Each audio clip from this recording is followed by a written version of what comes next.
bu məsələdə ermənilər çox aktiv idi. Çünki elmi şəkildə araşdırılmasına nail olan, filoloji şəkildə yox. öncə.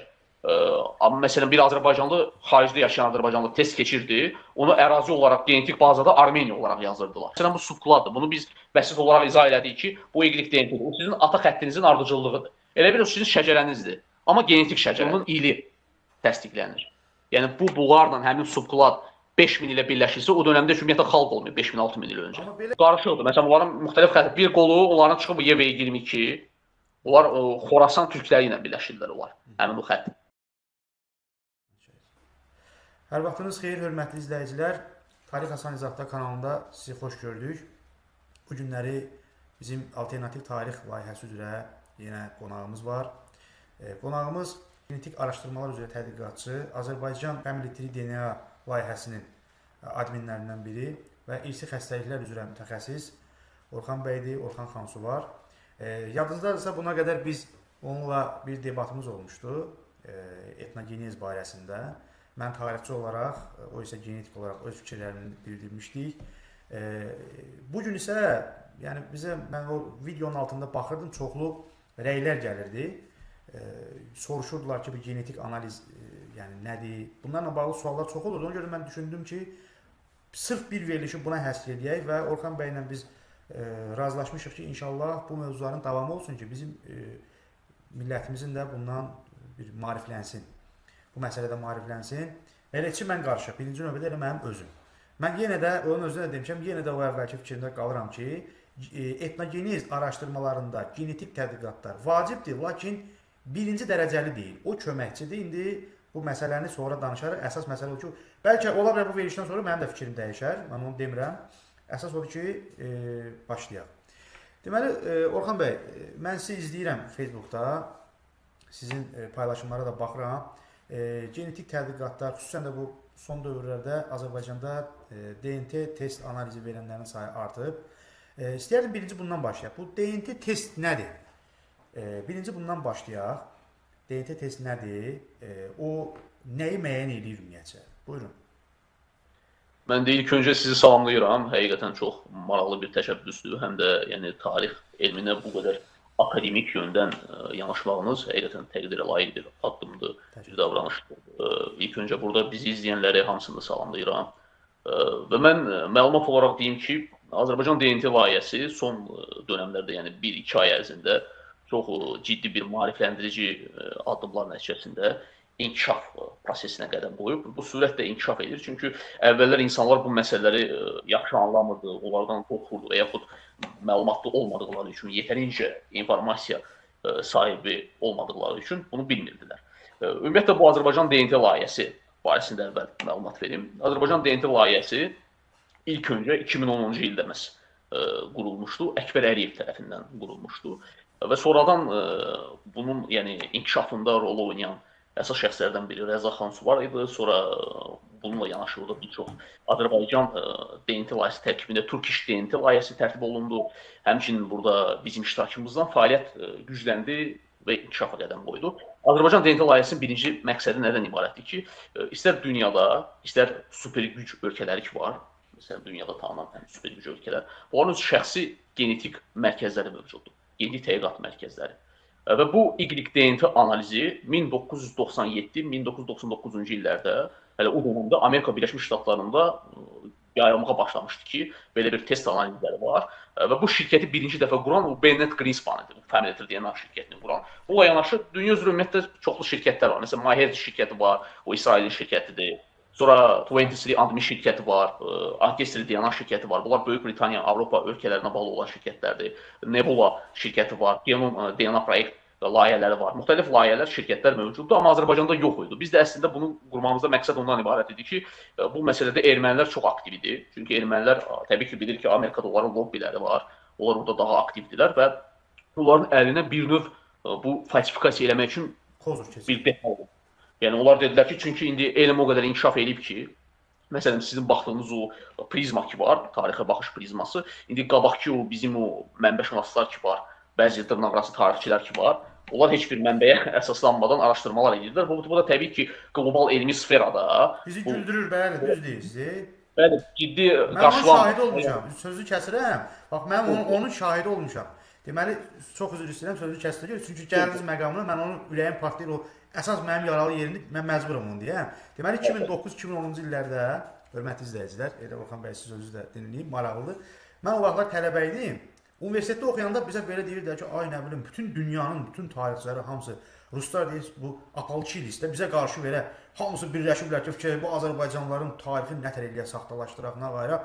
Hə, hamı türkdür burada, yəni belə deyək, Kuti, Lullubi falan, bunlar hamısı türkdür. Özdə belə deyək də, o gülməli belə dəlillər gətirirdilər ki, bax fikir verir, orada yazıb ki, nətər deyirlər, Arat da ər ata məsələn deyək də, görsən bu yazıb deməli bu türkdür falan. Belə gülməli. Mən də onda uşaq idim də, 19-20 yaşım vardı, inanırdım.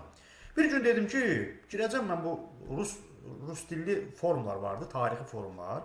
Orada da professorlar olurdu. O sahələrin mütəxəssisləri olurdu, adminlər. Yəni hətta akademiklər belə orada yazılar yazırdılar, məqalələr yazırdılar. Belə də kim də istəyir orada nəsə bir məqalə yaza bilərdi. Girib orada başladım bizim bu alimlərin də, bu dırnaq arası alimlərin bu dəlillərini gətirməyə, xüsusən də indi adlarını çəkməyəcəm, bəlkə də xətirlərinə dəyər. Hə, onların dəlillərini gətirməyə ki, bu söhbətlərə görə Kuti, Lullubi türkdür, nə bilim nədir, odur, budur. Sıra lazım mənim o yazımı həmin dəqiqə atdılar. Yəni o elə bir ki, yalancı tarix bölmələri olurdu, ora atdılar. Öz 3-4 dənə forumda. Hə, mən şəhid elədim oranın adminlərinə ki, niyə belə edirsiniz? Bəlkə düzdür, nədir? Orada bir dənə lingvist vardı, o götürdü, xırdaladı mənim. Çünki bax, buna görə belə ola bilməz, bu ola bilməz, bu ola bilməz. Ondan sonra mən başladım, düşündüm ki, bəlkə bu düz deyil. Bizə deyirlər ki, məsələn, Diakonov bizə qarşıdır, o birisi bizə qarşıdır. Bəlkə oturum onlarda oxuyum. Oxudum, gördüm ki, adamlar müstəntiq kimi, necə deyərlər, elə bil ki, müstəntiqdir də bu. Tarixi faktlarla, faktdan qıraq heç nə demirik, faktlarla. Bu fakt var, buradan da bu nəticə çıxır. Bu fakt var, elmi nəticə, buradan da bu çıxır. Bunu da sübut edən fakt, məsələn, bu arxeoloji qazıntı nəticəsində çıxan bu nəticədir. Və ya da lingvistikada, məsələn, deyək ki, belə deyək də, sözün kökü budur, izah edir də, filan sözlərin kökünü, məsələn, orada Azərbaycanda qədim dövrdə çıxan, hansı ki, indi türk dilinə çevirirlər. Biraz da araşdıranda gördüm, bizdə deyirlər ki, Alban yazıları oxunmuyub, sən demə oxunubmuş. Hamısını öyrəndim də, gördüm ki, yox, bunlar hamısı yalandır. Yəni, və həmin vaxtlarda da ermənilər bundan istifadə edirlər. Ermənilər bundan istifadə edirdilər. Sizin sözünüzə qüvvət gətirirəm ki, o forumlarda ermənilər at oynadırdı belə şeyə görə. Göstərirdilər ki, Azərbaycanda məktəb dərsliyində belə yazılır. Hamı da gülürdü. Orada hamı da gülürdü, onlara da dəstək verirdilər. Amma bir müddətdən sonra, mən artıq o bir ildən sonra da belə deyim, artıq orada mən başladım o artıq elmi yöndən yanaşaraq yazılar yazmağa və yavaş-yavaş o erməniləri oradan hamısını çıxartdım. Sözümün canı odur. Bax, mən də əslində bu layihədə əsas birinci məqsədim odur ki, bu akademik tarix elmini, yəni elmi şəkildə araşdırılmasına nail olmaq, filoloji şəkildə yox. Və millətin də buna, müəllimlərin də, birinci öndə müəllimlərin də buna marağını yaratmaq ki, bax, tarix elmi bu cür araşdırılmalıdır. Üzr istəyirəm sözünüzü kəsdiyimizə görə. Buyurun. Hoşdur. Elə doğru vurğuladınız. Mənim də dediyim məsələ elə ondan ibarət idi ki, biz ümumiyyətlə Azərbaycan olaraq, istər elmi formada, bu tarixçilər ki var, onların qlobal sferaya çıxarda biləcəyi o detalları, argumentləri o qədər dəqiq və həqiqətə əsaslanmalıdır ki, o sabahki o həmin o müəyyən qüvvələr üçün onların əlində o gülünc səslənməsin. Çünki bu ifadələr dövlət daxilində və yaxud məsələn bizim ölkə daxilində cəmiyyətdə elə insanlar var ki, kütlədir. Məsələn, o zaten əcdadın bilir ki, məsələn, türk olubsa, onu tərifləsən ki, bu belə olub, 3000-in qabaq belə olub, 4000-in qabaq bu olub, filan məsələn 5000-in qabaq bu olub, o təbii ki, o pafosa əsaslanaraq sevinəcək. Amma bu reallıqdan, yəni ölkə xaricinə çıxanda bizim, yəni Azərbaycan olaraq ortaya qoya biləcəyimiz, özümüzü daha doğru və əsaslı təqdim edə biləcəyimiz bir strukturumuz olmalıdır, bir alt bazamız olmalıdır. Ona görə məsələn bunun işin ən böyük öhdəliyi məhz tarixçilərdədir ki, tarixçilər də akademik yöndə bu məsələyə yanaşmalıdır. Ona görə indi də dünya elmində elə bir inkişaf gedir ki, məsələn bu prosesi daha tez qavrayan toplumlar bu genetika ilə tarix elmini sintez edə bilirlər. Yəni onların paralel araşdırması gedir. Məsələn siz bundan öncəki biz videomuzda da bunu danışmışdıq ki, təbii ki, yəni genetika vasitələrdəndir. Yəni şərt o deyil bu məsələn bu formadadır, amma genetika elmi variantdır. Yəni genetikanı tarixə tətbiq eləmək lazımdır ki, o da həqiqi, doğru tarixin və əsaslı tarixin yazılmasına səbəb olacaq. Ona görə məsələn dünyada bu şirkətlər ki var, bu araşdırmalar üçün şərait yaradırlar və bunlar özləri də bilirlər ki, məsələn ermənilər təəssüf ki, bu məsələdə o qədər aktivdirlər ki, onlar hətta 2009-2010-cu illərdən testlərə başlayıblar. və özləri üçün hazır bir baza yaradıblar. Hətta biz Azərbaycan DNT layihəsini tətbiq edilənə qədər, onu yayana qədər və bu testləri həyata keçiriləndən öncə məsələn bir Azərbaycanlı, xaricdə yaşayan Azərbaycanlı test keçirdi, onu ərazi olaraq genetik bazada Armeniya olaraq yazırdılar. İngiliscə yazıb Armeniyada. Halbuki bu adam Azərbaycanlıdır, türkdür və yaxud məsələn Talışı da orada Armeniya yazır, Azərbaycan Ləzgini də Armeniya yazır. Halbuki o Azərbaycan torpağında yaşayır da. Buraya Azərbaycan ən azından getməlidir. Onlar hətta o Azərbaycan adına da qarşılayırlar ki, nəinki orada məsələn türk DNA yazılsın və s. Yəni biz bu araşdırmalar nəticəsində, fəaliyyətimiz nəticəsində artıq məsələn həmin bazalarda, hətta MyHeritage-in özündə, sonra Fameter DNA-nın özündə, 23 müxtəlif şirkətlərin özündə Azərbaycan DNA adlı bir qavram yaranıb. Yəni hansısa bir artıq o xalqların orada struktur genetik kalkulyator var. Məsələn, filan adam qohum çıxdı, test keçdi və o adamın filan əcdadı Azərbaycanda olub, məsələn türk olub və yaxud nə bilim Talış olub, Ləzgi olub, avtomatik bazada görünəcək ki, bu Ləzgi geni daşıyır 3%, 2%. Təəssüf ki, bizdə həmin o anlayışlar yox idi deyə ermənilər orada, məsələn, ermənilər hətta onu da qeyd edim ki, bu Göyçə mahalı ətrafında, Qarabağda onlar o qədər irəli getmişdi ki, sümük analizləri aparırdılar. Yəni paleodNT analizləri var. Orada məsələn qazıntı işləri aparırdılar. Halbuki həmin adam 3000 il öncə elə birləşir bir Azərbaycanlı ilə.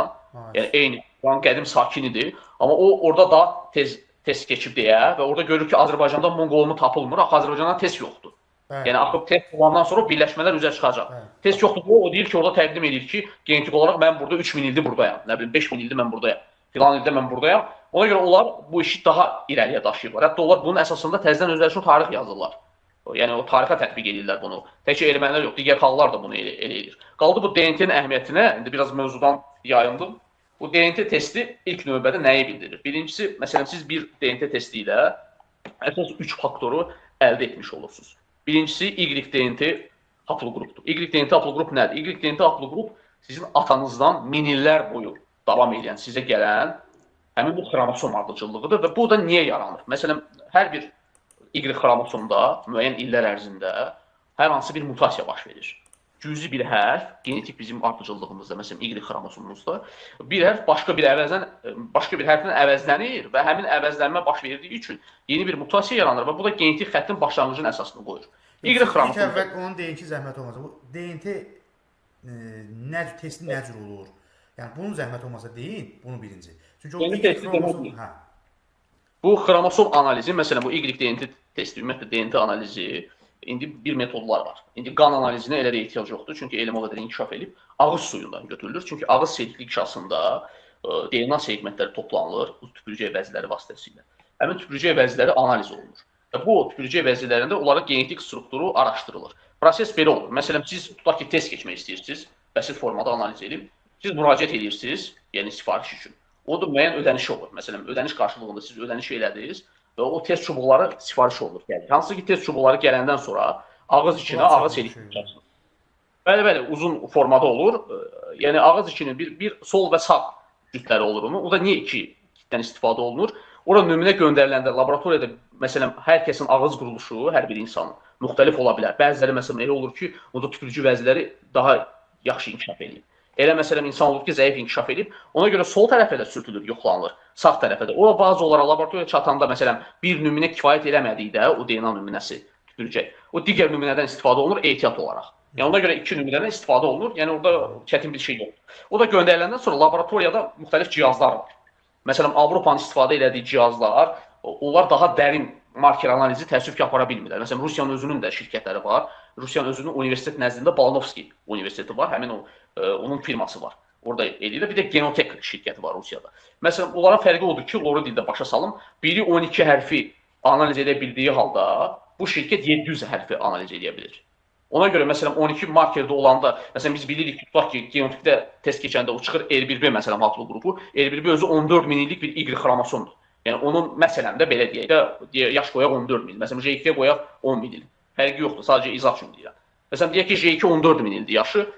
Bu J2-nin neçə alt qolları var, subkladları var. Onun hər qolu filan bir xalqı yarada bilər. Onun filan qolu filan xalqda ola bilər. Filan qolu məsələn burada 4 min ildir, məsələn Azərbaycan ərazisində ola bilər. O ora gəlmə deyil. Yəni onu həmin bu marker analizləri ilə dəqiqləşdirmək olur. O çıxardır orada məsələn J2, amma buradakı bu Fameter DNA şirkətində daha dərin analiz var. Məsələn burada çıxır J2-nin filan qolu. Məsələn L25 altındakı filan qoldur, filan subkladdır. Bu qolun 3000 il yaşı var və subkladı izah edir. Subklad nə deməkdir? Subklad ortaq əcdadı bildirir. Yəni hər subkladın arxasında tarixdə, keçmişdə yaşayan bir fərd dayanır. Bioloji bir fərd dayanır. Yəni konkret olaraq, məsələn, siz filan subkladdansınız, həmin subkladı yaradan bir kişi olur. O sizin konkret O əcdadınız. necə yaranır? Mutasiya ilə yaranır da yəqin ki. Bəli, bu hər ardıcıllığında iqlimdən asılı olaraq elm hələ də bunu izah edə bilmir ki, tam olaraq. O mutasiyalar niyə baş verir? Məsələn, ola bilər ki, iqlimlə bağlı olsun və yaxud hər hansı bir fiziki zərbə ilə bağlı olsun, soyqırımla bağlı olsun, hava şəraiti ilə bağlı olsun, xəstəlik ilə bağlı olsun. Məsələn, bundan 1200 il öncə hansısa bir kişi əcdadınızda ciddi hərf dəyişikliyi baş verir genetikada. Yəni, O hərf dəyişikliyi üzr istəyirəm. Ola bilər tutaq ki, indi mən burada Avropoidəm, məsələn deyək də. Mənim 2000 il bundan qabaqki əcdadım ya Zənci olsun, ya da ki, Mongoloid olsun. Bəsit formada izah edeyim bunu. Elə çox maraqlı məqama toxundunuz. Məsələn, siz özünüz indi Azərbaycanlısınız, məsələn. Belə deyək də, bəsit götürək. Məsələn, sizin ata-ananız da Azərbaycanlıdır. Siz autosom olaraq Azərbaycanlıları götürəcəksiniz, qohum olaraq sizə qohum çıxacaqlar. Sizin fenotip də Azərbaycanlılara oxşayacaq fenotip olaraq. Autosom onu göstərir, etnik faiz tərkibi də onu göstərir ki, sizdə filan autosom var belə. Amma autosom dəyişən bir şeydir. Məsələn, siz ata-ananız Azərbaycanlıdır. Məsələn, evləndiniz, bir nümunə olaraq bir Çinli qadınla. Məsələn, Çinli bir qadınla evlilik elədiniz. Çinli qadınla evlilik eləyəndən sonra sizin törəyən o övladınız ki var, istər oğul olsun, istər qız, o 50% Azərbaycan geni daşıyacaq autosoma görə. 50% Çinli geni daşıyacaq. Və avtomatik bunun fenotipində dəyişiklik olacaq. O oxşayacaq Çinlilərə nisbətən. Amma sonra həmin o Çinli ilə evlənən o qadından törəyən uşaq yenə də Çinli ilə evlənsə və köçər, məsələn, Çinə, filan əyalətinə. Həmin əyalətinə köçdü. Deyək ki, bu köçəndən sonra 400 il o Çində qaldı və bütün bunun əcdadları 400 il anası, nənəsi, babaları, ata xətti orada artıq tayfadılar. Məsələn, onlara deyək ki, filan tayfadılar da, Çuanşu tayfası da Çində yaşayır. Orada 400 ildir, onlar hamısı Çin mədəniyyətinin adamları da, autosom Çindir, Çincə danışırlar, hamısı Çindir. Yəni 400 ildir bu adam oradadır. Amma bu adam nə edir? Gedir DNK testi verir, bəsit bir, belə deyim də, detal kimi. DNK testi verir, DNK testi... O adam heç özü də bilmir ki, yəni bu tutaq ki, ulu əcdadı mənəm də, Azərbaycan. Bəli, bilmir. Məsələn, bilmir ki, məsələn, siz ulu əcdadı Samir olub Azərbaycanda yaşayır, məsələn də. Onun ümumiyyətlə xəbəri olmuyor. Yəni, Samir bəy olub yaşayır Azərbaycanda. O, məsələn, Çində yaşayır. 400 ildir oradadır və onlar çox böyük bir tayfa alındadır. İndi orada Çinlilər də deyəcək ki, bunlar filan torpaqlarda məskunlaşıblar, bunlar Çinlidirlər. Bu DNT testi verdi. Autosom olaraq bu tam Çinli çıxacaq. Çünki autosom ümumi əcdad genləridir 300-400 il ərzində. Bunun nənələri 1%-dir. Amma Y çıxacaq, Çinlilərdə çıxan o haplogrupdan fərqli olaraq məsələn J2. J2 çıxacaq, bu görəcək ki, mənim subkladımda mən 600 il qabaq birləşirəm Azərbaycanda, məsələn, Qazaxdan filan adamla. Demək, mənim köküm, yəni o terminal bazalını sinib, mərkəz olaraq Qazaxda olur. Yəni, o onu təsdiqləyəcək. Onda artıq biləcək ki, mən, köküm mənim buralı deyil. Autosom olaraq mən fenotip olaraq Çinliyəm. Çin mədəniyyətinin şəkliniz var, onun şəkili qoyun paylaşın. Görürsünüz də? Bəli, görürəm. Ha, bax. Buyurun, belə yaxınlaşdırırım, yoxsa biraz da yaxınlaşdırım? Biraz da yaxınlaşdırın, zəhmət olmasa biraz da yaxınlaşdırın. Bəli, belə. Aha. Məsələn, bu Y-DNT ağacıdır. Buna yəni Y-DNT ağacı deyirlər. Bunun izahı nə demək? Y-DNT ağacı, Y-full saytı var. Bu DNA interpretasiya ağacıdır. Yəni, konkret olaraq nəticələri ora yükləyirsiniz. Məsələn, Samir bəy test keçirir, yaxud filan adam test keçirir, öz nümunəsini yükləyir buna, nəticəsini. Və həmin nəticəni yükləyəndən sonra onun Y haplogrup səviyyəsində ata tərəfdən birləşmə ağacları görünür. Yəni, bunlar neçə min ilə bir-biri ilə birləşirlər, nətər olur. Məsələn, bizim bazamızda olan çox vacib bir nəticədir, Talışxanovlar, məsələn.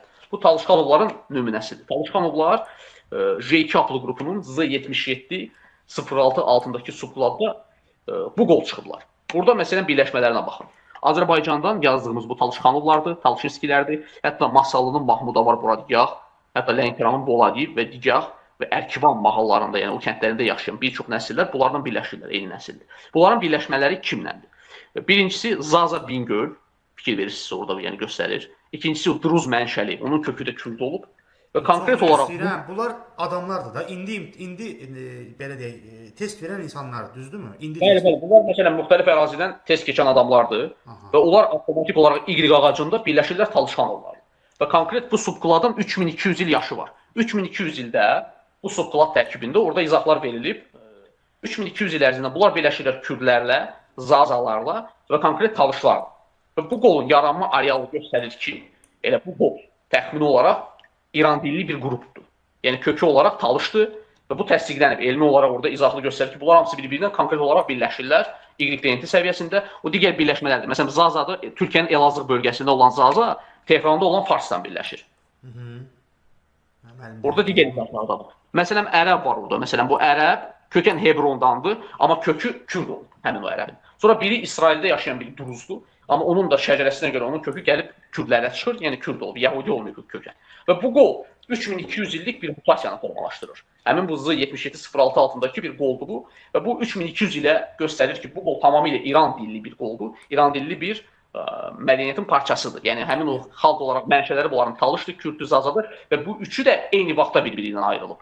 Yəni bunların yayılma arealı ki var, göstərir ki, həqiqətən bunların kökəni Talış, Kürd və Zazadır. Yəni konkret olaraq. İndi digər bir nümunə də var orada. Mən bir şey soruşum da sizdən. Tutaq ki, bu müxtəlif insanlar da bunlar veriblər, düzdürmü?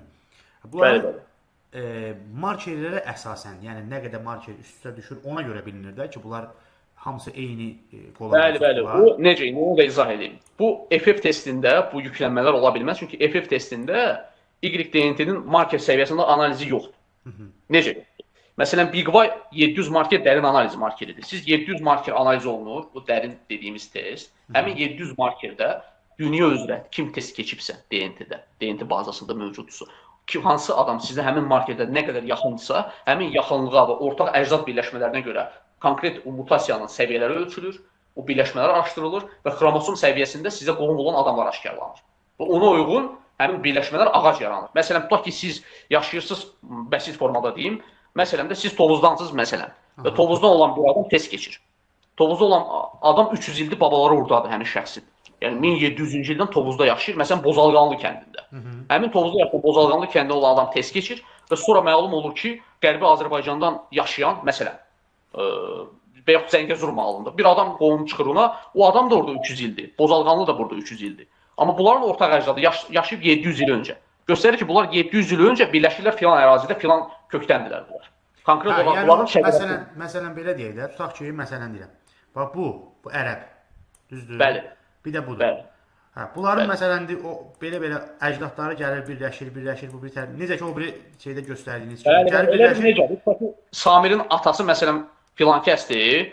Məsələn, filan kəsin də atası filan kəsdir. Bunların atasının atası ardıcıllıqla gedir, bunun da atasının ardıcıllıqla gedir. Yəni bu üçləri də gəlir belə birləşir, burada məsələn bundan birləşir də, belə bu formada. Bəli. Məsələn, bu yuxarıda yazılan qolda göstərir ki, bu qol hamısı 3200 ilə eyni kişidən törəyiblər.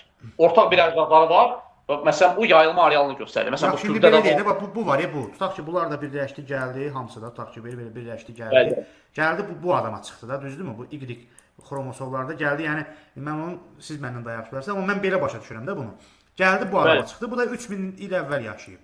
Yaxşı bu 3000 il əvvəl bunun harda yaşadığı dəqiq necə bilinir ki, bu məhz bu adam. O harda yaşadığı əslində elmə görə də o dəqiq harda yaşadığı bilinmir. Elmi ümumiyyətlə belə bir metodu var. İndi çox maraqlı bir mövzudur. Elmi metodudur ki, bu subkladın yayılma arealı, coğrafiyası, hansı hallarda olmağı, necə birləşməyi və yayılması önəmlidir. Məsələn, burada xalqlardan söhbət gedir də bu. Müasir xalqlardan. Bəli, müasir xalqlardan da tutaq ki, fikir verin bu birləşməyə. Burada Kürdlər var, Zazalar var, Talışlar var və həmin o ərəb ki var, o ərəblərə xas olmayan haplı qrupdur. Ərəblərdə ümumiyyətlə həmin haplı qrup çıxmır. Həmin o ərəbin mənşəyidir. Kökən məsələn çıxır Kürdə, çıxır məsələn Farsa.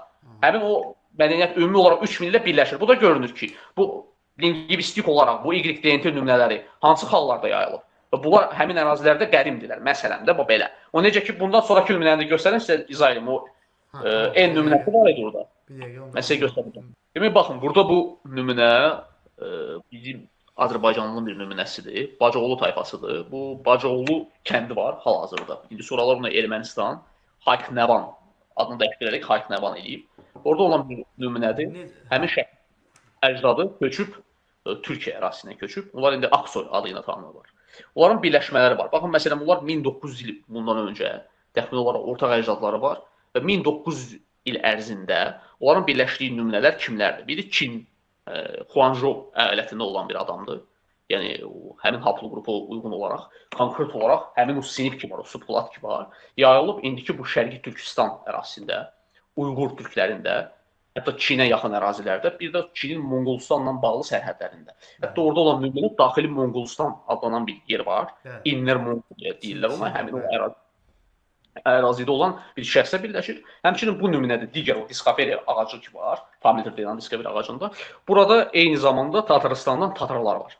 Yəni müxtəlif Tataristanın iki ərazisində iki müxtəlif tatar var və bunlar konkret olaraq hamısı birləşirlər 1900 il öncə, yəni onu hətta təxmini təqribi hesablamalara görə 1600-1700 ildə bunlar ortaq əcdadda birləşirlər. Və konkret olaraq bu subkladı biz türk subkladı adlandıra bilərik. Niyə? Çünki bu subklada çıxan bütün o nəsillər ki var, o ailələr hamısı konkret olaraq bir zolaqdan ayrılıb və bunlar hamısı türk mənşəlidir. Məsələn, bu qola bu adı vermək olar. Bu adi subkladın izahıdır. Məsələn, konkret olaraq bunların əcdadları lap keçmişə getdikcə, yəni biz o həmin İqrikful ağacında keçmişə getdikcə 3000 il öncə o gələcək yenə düşəcək Monqolistanla Çin sərhədi ərazisində. Çünki bu subklad ümumiyyətlə nəinki İranda, Azərbaycanda çox geniş yayılan bir subklad deyil. Bunu da qeyd edeyim mən. Sadəcə testlər artdıqca biz bunu üzə çıxardarıq. Hətta məsələn baxımından bizə oxşuyurlar da. Yəni bizdən fərqlənmirlər də.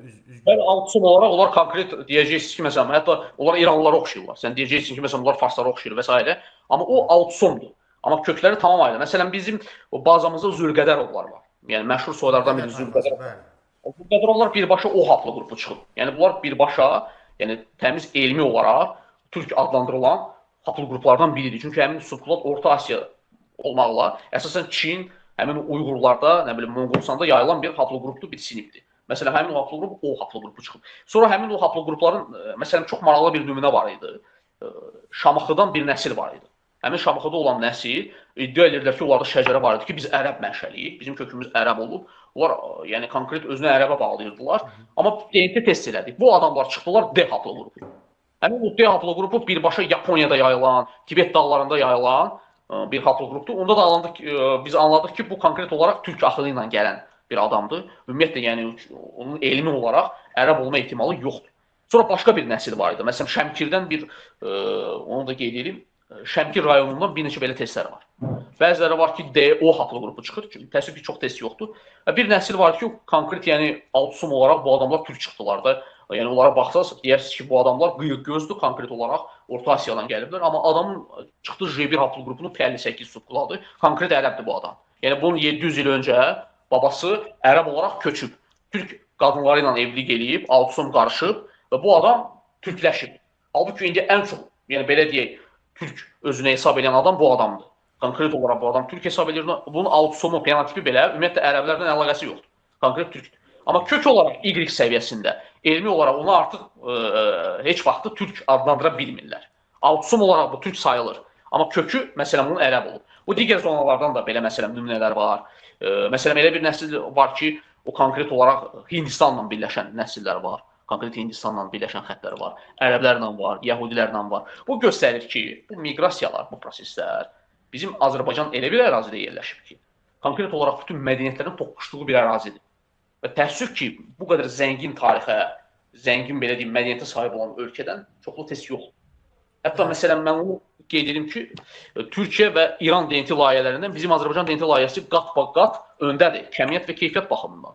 Sayca da öndədir, aktivlik baxımından da. Yəni İranda 90 milyon əhali yaşayır və İranda ümumiyyətlə nəinki türklərin, talışların test keçməyinə icazə verilmir. Şərait də yaradılmır. Çünki onlar ümumiyyətlə bu cür layihələrə qarşıdırlar. Onların da öz DNT layihələri var, amma təəssüf ki, bu məsələdə aktiv deyirlər. İndi harada ki, məsələn, Avropada yaşayanlar var, Amerikada yaşayanlar var, məsələn, İran Azərbaycanlıları, türkləri var, talışlar var, onlar orada özləri test keçirlər. Yəni farslar da orada test keçir, amma onların özlərində imkan yaradılmır. Türkiyənin özündə də təəssüf ki, məsələn, ermənilər bu məsələdə aktivdir. Ermənilər Türkiyədə bir 2100-dən çox erməni test keçib. Türkiyənin özündə yaşayan, sonra məsələn Fransada yaşayan, onlar özləri test keçiblər. Amma Türkiyənin öz cəmaatı ki var, sırf türklər çox zəif test keçirlər. Yəni türklərin ümumiyyətlə testi çox aşağıdır və bu ona görə nümunə kasadığından xəbər verir. Tutaq ki, məsələn bu subkladdır. Bunu biz bəsit olaraq izah elədik ki, bu Y DNT-dir. O sizin ata xəttinizin ardıcıllığıdır. Elə bir o sizin şəcərənizdir. Amma genetik şəcərədir. Bir var ki, fərziyə əsaslanasan, bir var ki, bioloji olaraq, məsələn, mən sizdən gəldim, nümunə götürdüm. Həmin o bioloji nümunə sizin DNT kodunuzdur. Həmin nümunə əsasında artıq biz, indi burada, bax, sizin o dediyiniz tarix faktoru dövriyyəyə gedir. Bu nəticələrə elmi olaraq bu İqriful ağacında bunlar birləşmələri göstərir. Yəni, istəyirəm, mən bayaq dedim, o 3000 il əvvəlki o əcdad. O, yəni, belə deyək də, mən belə başa düşdüm ki, müasir dövrdə həmin o subkulatla çıxan şəxslər harda yaşayırsa, ona əsasən deyilir ki, Bəli. Yaxşı, tutaq ki, belə bir şey deyək də, birdən həmin o subkuladın ən qədim nümunəsi, o kurqanlardan tapılan nümunəsi, məsələn deyirəm də, tutaq ki, indi bilinir ki, bunlar Kürddür və ya da Zazadır və s. məsələn deyirəm mən bunu, bir ehtimal yazıyorum. Birdən getdi, çıxdı ki, bu Finlandiyada 5000 il əvvəl belə bir sümükdən aparılan analizinə çıxır ki, bu məsələn belə bir şey oldu, indi sizin dediyiniz məsələn, o mutasiyaya görə onun ili təsdiqlənir. Yəni bunlarla həmin subkulat 5000 ilə birləşirsə, o dövrdə ümumiyyətlə xalq olmuyor 5000-6000 il öncə. 4000 ilə birləşirsə. Məsələn 4000 ilə birləşirsə, o artıq il və mutasiya məsələsidir. Amma bunların konkret öz ardıcıllığı ilə gedəndə, məsələn bunlar hesablayırlar ki, 1200 ilə filan xalq filan müddətə birləşir 1200 ilə. Amma həmin o artıq 1200 il öncə onlarla birləşən o 3000 ilə məsələn bir Finland çıxdı, nə bilim Macar çıxdı və s. çıxdı. Həmin bu adam bunlarla 3000 ilə birləşir. O bazanla sinib sayılmır zaten. Çünki o tək bir nümunədir və onun mutasiya məsələsi var. Artıq onun nə mənşəyi olmağı dəqiq deyil. Ta ki o həmin nümunənin ətrafında ona yaxın olan adamlar çıxana qədər subkulat səviyyəsində. Amma o orada bəsit olaraq məsələn nümunə olaraq göstərək də, tutaq ki YV22 subkuladı var. Məsələn mövzum həmin subkulatdan. Və YV22-nin elə bir qolu var ki, Paleogenada çıxıb Çingiz xanın sərkərdələrinin birində. Birbaşa onlar insanlar o indi Moğolistanda ziyarət edirlər. Kurqanlardan tapılan nümunə əsasında çıxıb. Bəli. Kurqanda çıxıb Burxan ərazisi. Bax elə o məsələ, maraqlı məsələ budur. İndi mən bir şey deyəcəm. Siz onu deyin, mən də bir şey deyəcəm. Burxan ərazisində çıxıb həmin o ərazidə. Və bu adam Çin belə Moğol sərkərdəsidir, belə elə, yəni o ziyarət olunur və onun dəfn olunma adətinə görə hesablayıblar ki, bu adam həqiqətən də buranın bir 2000 illik yerlisidir. Bu adam. Bunu arxeoloji mədəniyyətə görə, araşdırmaya görə. Və subkulat da elə bir subkulat çıxıb ki, onun bütün qohum əqrabası hamısı ərəb bu adam. Subkulat səviyyəsində bu adamın bütün kökü ərəbdir. Bu ərəblərdə o qədər yayılıb ki, Bağdad ərəblərində var, Məkkədə var, digər ərazidə var. Amma bu özü bir tək, özü həmin ərazidə çıxıb və o Paleogenadır. Bu ərəblərdə olan qoldan daha qədimdir, dərinə gedəndə. Deməli, belədir ki, həmin o qədim qol ola bilər də ki, yaxın şərqdən 5000 il əvvəl köçüb gedib orada yaşayıb. Sadəcə Bəli, belə faktorlar olur. Hətta buyurun. Belə bir şeydir. Tutaq ki, heç o dediyiniz kurqandan o nəticə çıxmayaydı. Məsələn deyirəm. Tutaq ki, Çingiz xan sərkərdəsi ki, Y qoluna mənsubdur. O dediyiniz kurqandan heç o tapılmayaydı onun yeri, araşdırılmayaydı, bilinməyaydı və həmin onun da tutaq ki, həmin o Çingiz xan sərkərdələrindən qohumlarından biri, o da təbii ki, eyni subkulada mənsub olacaq da. Tutaq ki, onun əmsi oldu. Gəlib Azərbaycana, burada yaşayıb, buradakı qadınlarla evlənib eləyib və indi onun nəslindən olan bir nəfər, tutaq ki, Əmrullah. Bəli. DNT analiz verib və onda çıxıb Y. Siz dediyiniz subkulat çıxıb da. Bu da ki, bildiyiniz kimi Mərkəzi Asiya ilə zadla əlaqəsi olmayan ərəb mənşəli subkulat, düzdürmü?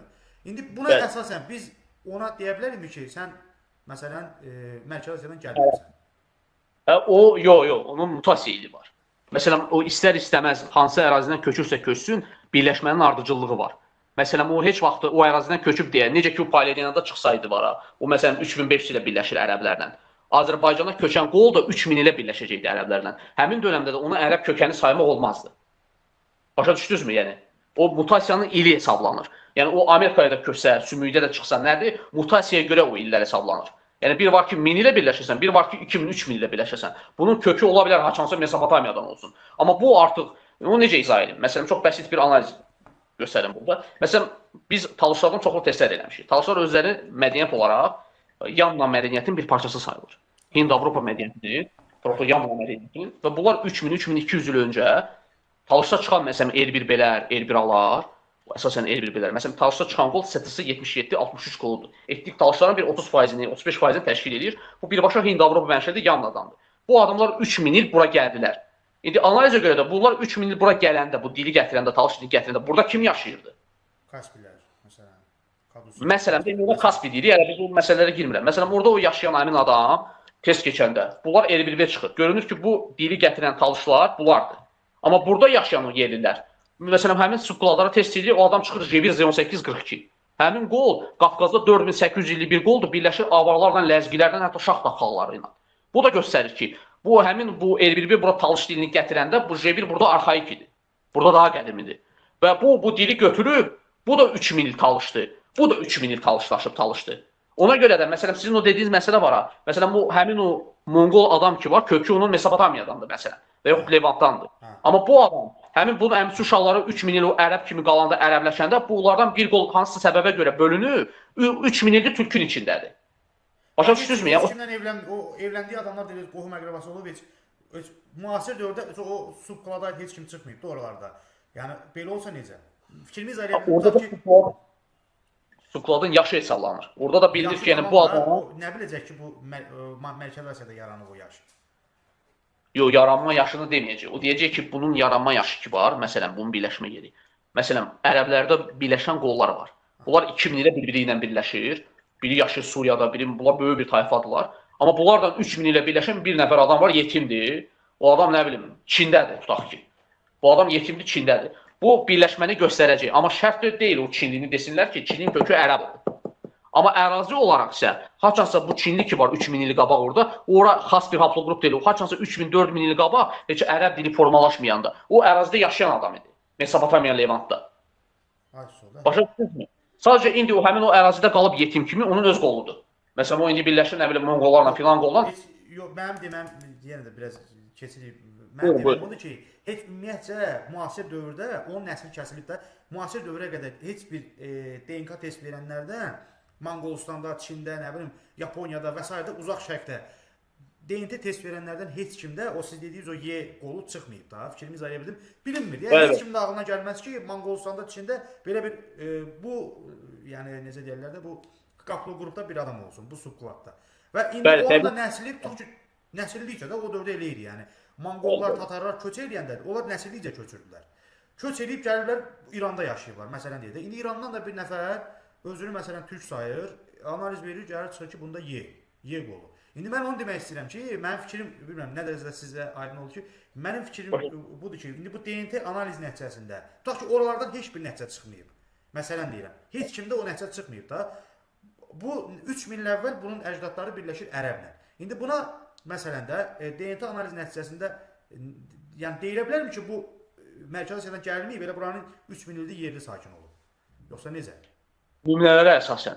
Onu məsələn həmin o yetim qalan qola dəqiq bir nümunə olmadıqdan sonra dəqiq bir şey demək olur, necə gəlib, necə düşür.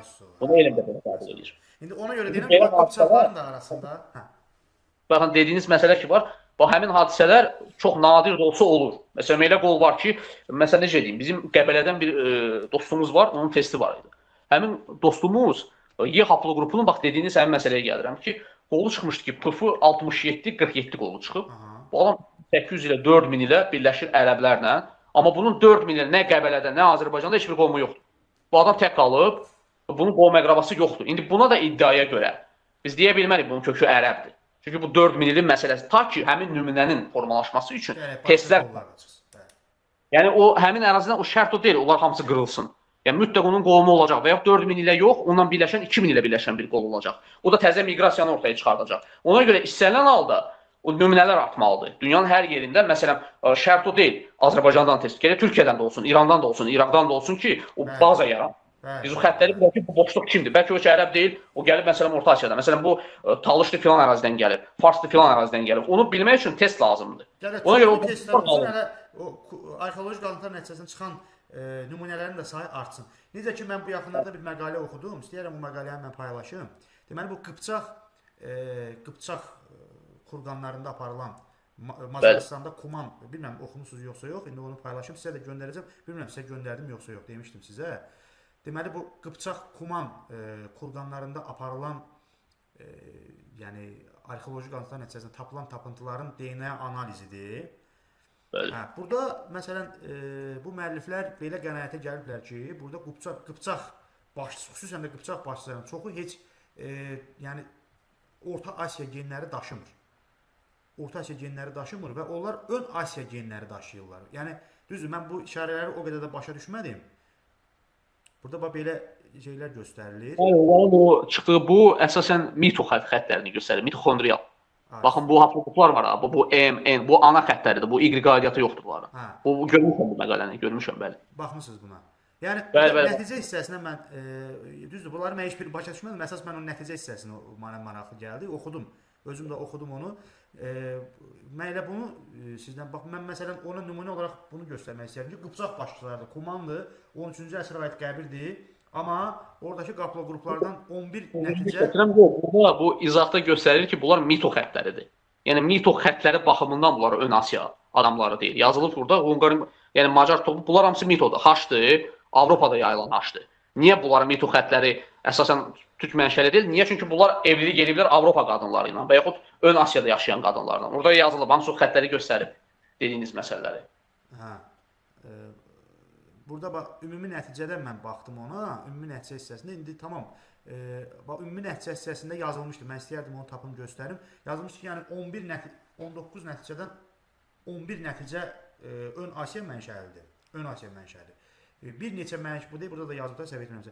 Slavyan, Fin-Uqor mənşəli, yəni o nədir onun adı bu? Subkladlar da tapılıb onların arasında. Bu mitoxondrial deyir Samir bəy. Bu yazıb ki, orada mitoxondrial, Asiya mitoxondrial haplotip. Yazıb da orada. Bu mito, bunun Y adiyyatı, bu məqalənin Y adiyyatı yoxdur. Siz onun mitoxondrial haplogrupda var, ona görə qarışdırmışsınız orada, problem deyil. Hə, ola bilər. Yəni mitoxondrial xətti, mitoxondrial da ana xəttlərdir. Yəni necədir o? Ananızın anasının anasının anası. Bu davam edir, yəni ana xətti ilə dəyişməyən bir şeydir. Necə kişilərdə Y dəyişmir, ata xətti. Onlarda da mito dəyişmir. Ona görə onlarda qarışıq çıxır. Çünki mitodur da o. O ana xəttləridir. Bu mito araşdırmasıdır. Bunu görmüşdüm bu məqaləni. Hə, mitoxondrial. Amma belə yəni mən ümumi bir araşdırma aparanda görmüşdüm ki, sizin o dediyiniz o Çingiz xan sərkərdəsi məsələsinə bənzər məsələlər, məsələn, avarlarda da var.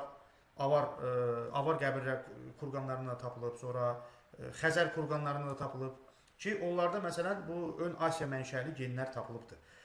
Bəli, məsələn, sözümüzü gətirəm, onu izah edeyim. Avarlarda məsələn, sonra Macar ərazisində, məsələn, Macaristanda Besprezent, Szeged, Tsonqrad. 3 dənə ərazidə arxeoloji mədəniyyətdə Palediana götürülüb. Həmin ərazidə çıxıb J1P58 qolu, bir də qolub T haplı qrupu, YV22 altında qol, M84 və s. Bunlar birbaşa indi hal-hazırda sırf ərəb mənşəli xəttlərdir.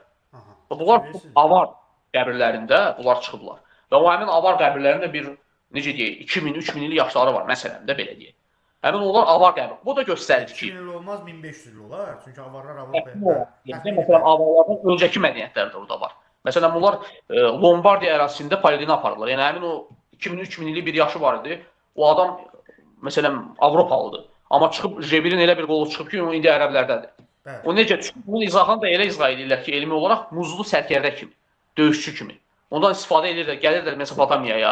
Axı Hunlara bu göstərir ki, Hunların və yaxud bu digər türk axınına bu semitik xalqlar da qarışıb keçmişdə. Muzlu kimi, döyüşçü kimi qarışıb. Mən deyən yerə gəldik çıxdıq, bax. Mən deyən yerə gəldik çıxdıq. Çünki biz artıq bunu təsdiq eləmək üçün, baxın Orxan bəy, bunu təsdiq eləmək üçün artıq biz o dövrün yazılı mənbələrinə, bir də o dövrün siyasi şəraitinə baxmalıyıq. Belə bir şey mümkün idi ki, avarlar özləri cəmaata muzlu xidmət göstərirlər. Bizansa, Sasanilərə, xüsusən də Sasanilərə. Onlar gəlsin buradan ərəblərdən kimisə götürsün, aparsın. Bu biraz mümkün olan bir şey deyildi, açığı. Onu izah edə bilərlər təbii ki, genetiklər, amma bu biraz gərək onda mütləq tarixçilərlə genetiklər bir yerdə bunu araşdırsınlar. O məsələ elə bundan ibarətdir ki, bu genetika birləşməni kökü göstərir. Amma buna tarixi baxımdan o izahı akademik yöndən baxmaq lazımdır. Tarixçilər də burada paralel yanaşırlar. Bura biz uydurma tarixçilər lazım deyil, nə bilim fantastikadan danışırlar, göydən əvvəl samolyotdan belə. O bizə lazım deyil, bizə lazımdır ki, akademik yanaşma olsun. O izah eləsin ki, bu 3000 bu birləşmə var, bu laborator. Məsələn necədir? Çünki filankəsin oğludur. Genetik olaraq bunu biz təsdiqlədik. Filan ərazidə yaşayıb, filan xalqı filan şeydir. Amma bu proseslər necə olub? Onun mənbə formatında axtarmaq, o miqrasiyalar həmin dövrdə hansı mədəniyyətlər olub, necə olub, qarşılıqlı necə olub, bunu artıq akademik rəy. Bəli, onu artıq arxeoloji biz Palediana araşdıranda, DNT olanda. Buna görə tarixçi də, peşəkar tarixçi də rəy bildirsin, fikir bildirsin.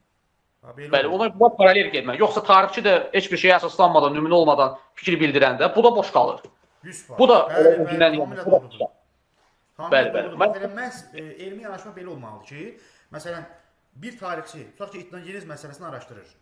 O mütləq təbii ki, arxeoloji qazıntı nəticələrinə, bir də sizin dediyiniz kimi o genetik analiz nəticələrinə də mütləq əsaslanmalıdır. Onun da sübutunu oradan gətirilməlidir. Yəni tam olaraq bir nəzəriyyəni qurmaq üçün tək DNK-ya da əsaslanıb onu demək olmaz.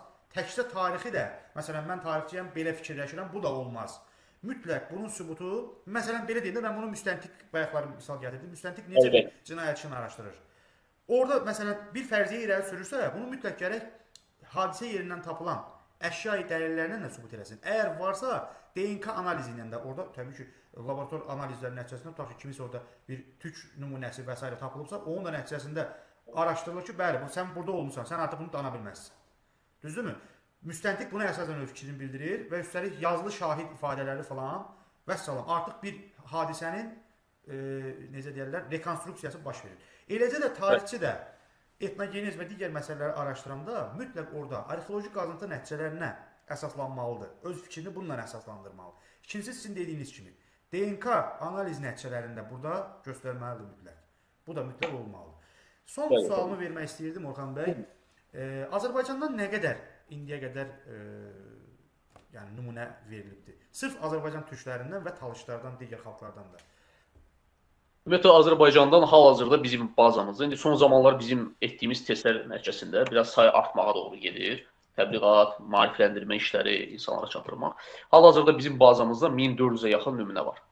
Yəni artıq biz 2-3 ay ərzində, onu da deyim ki, biz o qədər iş görürük ki, çatdıra bilmirik. Yəni 300-dən 400-ə yaxın civarında Azərbaycanlı test eləmişik.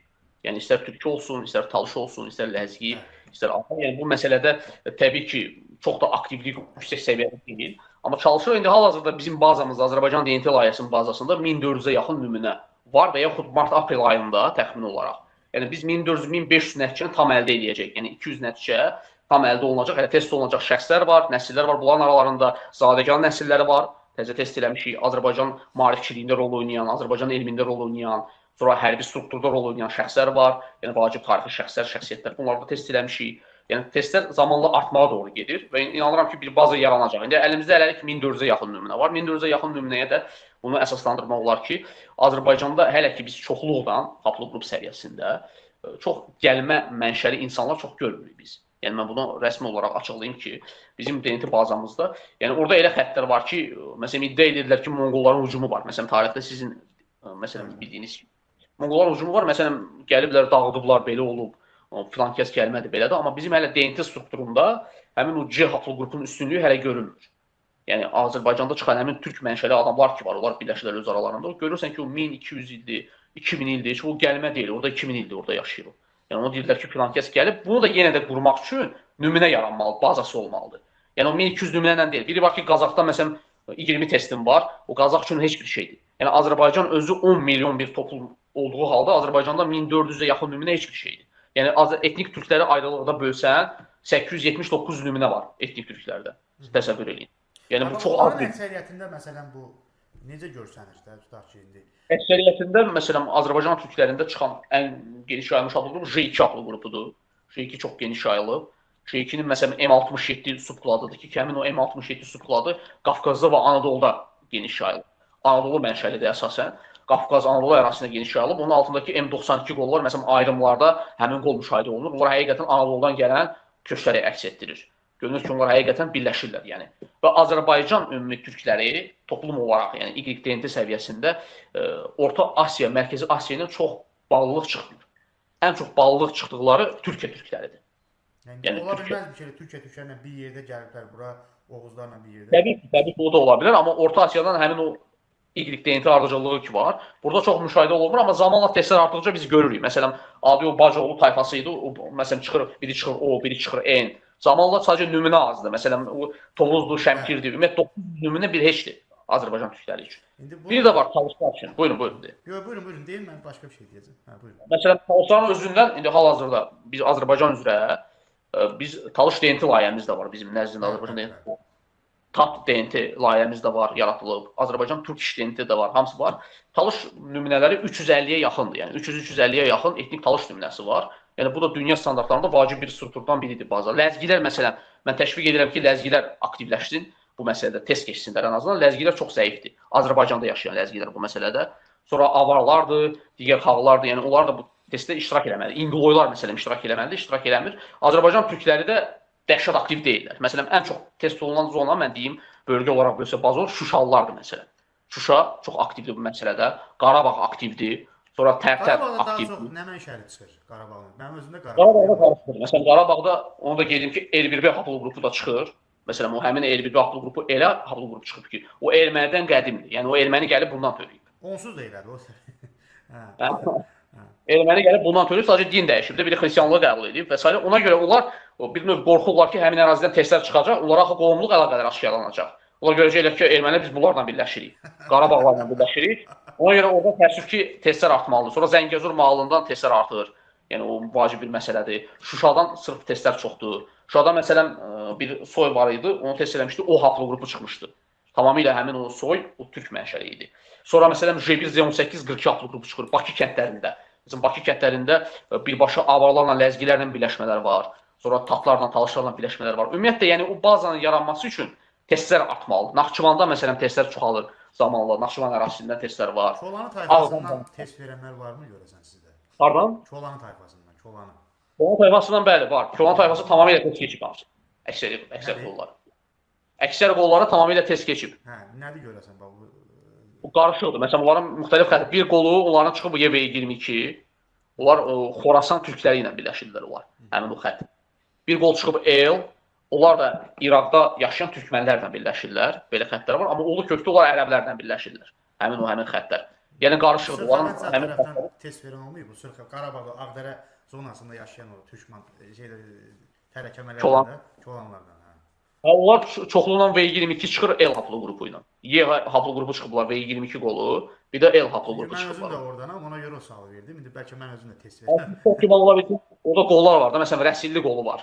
Burada bilmirəm eşitmisiniz ya yox. Rəsilli qolu var Kolanın. Yox, bizdə biz Ağdərə çolanlarıyıq, ona görə o məhz o zaman. Onda hər ehtimala test lazımdır. Yəni konkret o xəttləri bilmək üçün test lazımdır. Çox gözəl söhbət oldu yenə də Orxan bəy. Çox maarifləndirici söhbət oldu. Və elə bizim bu axırıncı söhbətlərimizdə mənə elə gəlir ki, bizim gələn dəfəki verilişimizin müqəddiməsidir. Çünki gələn dəfəki verilişimizi biz sizinlə razılaşmışıq ki, sırf Azərbaycan xalqının etnogenizinə həsr eləyək. Bu verilişdə biz DNK analiz nədir? Elə mənim özüm də çox şey öyrəndim. Suallarımı da verdim. Mənim də demək olar ki, sualım qalmadı bununla bağlı. Və gələn dəfəki mövzuda artıq mən tarixçi olaraq, siz də genetik olaraq birləşib bu etnogeniz məsələsini demirəm həll eləyəcəyik, amma çalışıb hərəmiz öz versiyamızı qoyaraq müəyyən bir ortaq məxrəcə gəlməyə çalışacağıq.